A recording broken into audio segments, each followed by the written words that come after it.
of my journey. You're watching on one of several platforms. I'm multicasting on YouTube and Facebook and Twitter. So, on whatever platform you're watching, we want to welcome you to the conversation.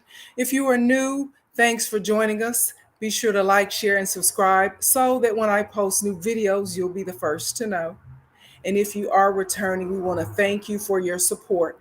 Now, if you went to the movies this past weekend, you probably went to see the movie Creed 3.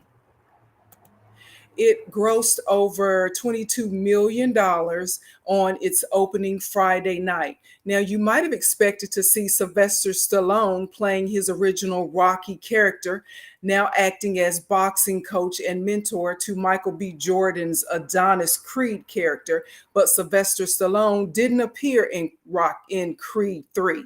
And here's why he didn't. For starters, Stallone said he didn't like the creative direction the movie was going in. And most of all, Stallone said he didn't like that film producer Irwin Winkler is getting paid millions of dollars for producing rights to Creed 3. Now, who is Irwin Winkler? He's the guy who purchased the rights to the original Rocky movie from Stallone. Then Winkler went on to start his own movie production company called Winkler Productions. Winkler's company also has ownership in all the Creed movies, since the original Creed screenplay was a spinoff of the Rocky movie franchise. The Creed movies could not have been created without Irwin Winkler getting a piece of it. Now, many people know that Sylvester Stallone wrote the screenplay to the original Rocky,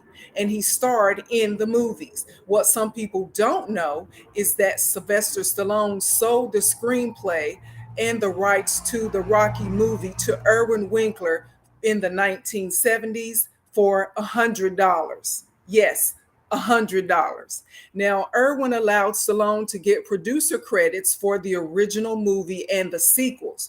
That amounted to about $2.5 million. But Stallone has never gotten screenplay ownership credit for any of the movies, which would have amounted to probably countless hundreds of millions of dollars for Stallone and Stallone's family. So Stallone has refused to appear in Creed 3. He's angry that Winkler is claiming generational wealth for him and his family that Stallone insists should be going to Stallone's family. Now, Stallone sold his rights to the movie and the script of his own volition. He was given the chance to make millions of dollars from that movie. And as the lead actor, he went on to star in other movies and made millions for his family. But he has the audacity to be mad at the man who bought the script and those rights fair and square. Here's my question. Why is it that when white people experience a molecule of injustice that descendants of American slaves and Black people in America have suffered through for generations, they're quick to call foul? But they can't understand why we want reparations for injustice acts done to us and institutional racism, past and present. I spent last weekend with my mother. It was her birthday. Happy birthday, post mommy. And during our time together, she was reading the Prince Harry biography titled Spare.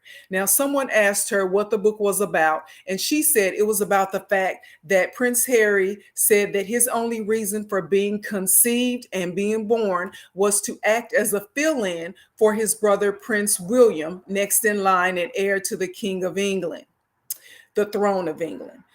According to my mom, because I didn't read the book, so I'm just going off of what she says. She said in the book, Prince Harry said that his job is to provide spare parts to his brother in case of life-threatening circumstances happening to his brother William. Now, if that means a heart, a transplant, some type of bodily organ failure, a blood transfusion, you name it. If William needs it, Harry was born to give it to him. And that's why the title of the book is Spare. Now, most people, I'm sure, might feel some empathy for Harry, but I, for one, do not. Because for generations, the monarchy forced European citizens to go to jail or to move to what is now known as the Americas, the United States of America, to develop this new country.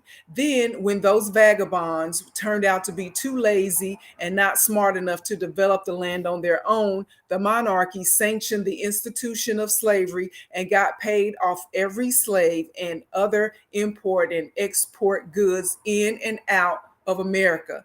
And it's because of this that the monarchy owns millions of acres of land and property.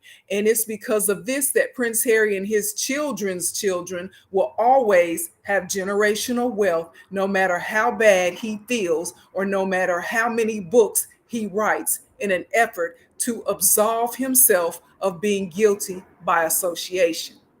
Black people around the world are tired of apologies without accountability in the form of tangibles, namely trillions of dollars owed in money and property.